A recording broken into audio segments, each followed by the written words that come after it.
So these sinful nature believers fail to realize that they actually just believe in Calvinism.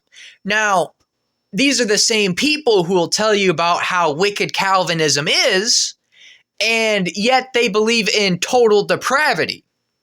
Well, I'm going to explain to you sinful nature believers how the logical conclusion of sinful nature is the entirety of the tulip, leading all the way up to perseverance of the saints. And you cannot deny that this is the logical conclusion of what you believe unless you try and deny what sinful nature actually even is, which seemingly a lot of you like to do.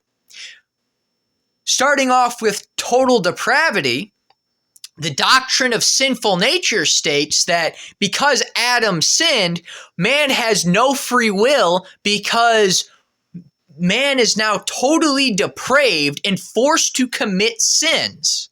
And because they have no free will because of their sin nature, they cannot choose to believe in God. And moving on to unconditional election, because of your sinful nature that forces you to commit sins, and since you have no free will and therefore cannot choose to believe in God, God must choose for you to believe in him. Now, moving on to limited atonement, because of your sinful nature that forces you to commit sins, and because you don't have free will because of your sin nature, God had to choose you to get saved, and then Jesus Christ only died for those who God chose to get saved. He did not die for the entire world, he just only died for the elect.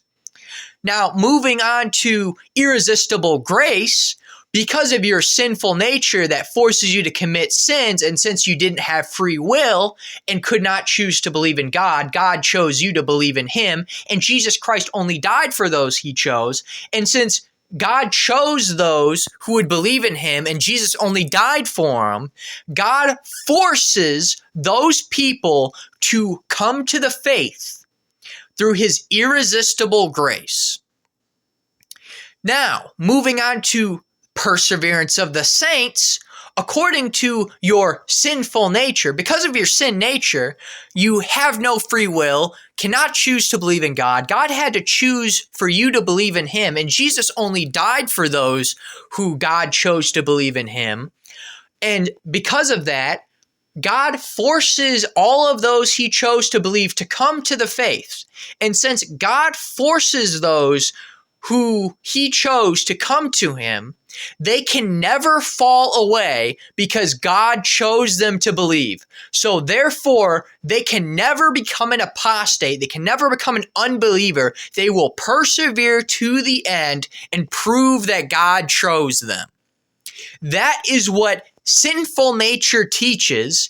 If you don't like that, then you should stop believing in sinful nature.